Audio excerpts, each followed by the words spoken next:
I wanted to shift gears here because you are right there in Ottawa, and people often refer to as the kids coming back to school. So for most people who actually have their own kids and stuff in the house, kids are going back to school next week.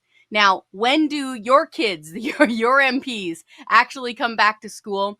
And I wanted to ask, what's first on the agenda in your mind? What are the main things that they need to tackle once the House starts sitting again? Yeah, well, the circus will be back middle of September. And look, like I said before, I think the biggest fight is going to be around the bureaucracy, and I think it's going to be around spending, and whether the government will cut spending or what have you. Just because we're hearing that the federal budget, will finally be tabled sometime in October.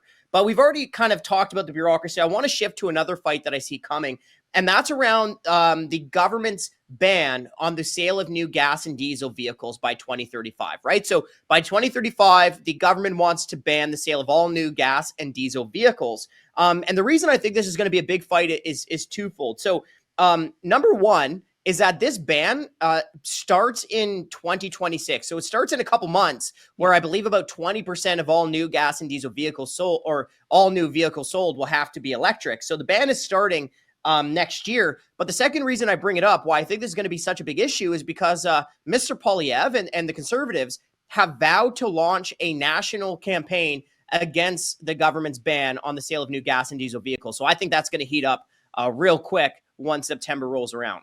Yeah, that's a big, meaty one. I know here in Alberta, the Alberta government, led by Premier Danielle Smith, is doing the right thing. They've added this to their list of very serious grievances that they have with Ottawa, saying that we want this fixed, like right now. Like Yeah. they're not playing around. They're getting pretty mad about this, okay? There's a lot of people that are pushing for more autonomy, I will put it that way, here in Alberta versus Ottawa. And one of the main two big reasons here why people are fighting this so hard. Number one, the government has no place in the garages of the nation. Okay. Like, why is the government getting up on people's grill, telling them, dictating to them what kind of vehicle they need to drive?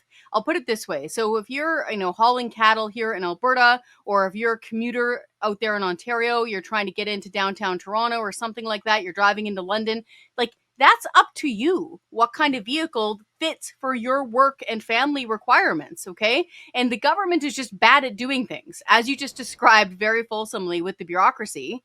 They're big, they're wasteful, they don't know how to do stuff. Like, they couldn't organize a 2-car parade.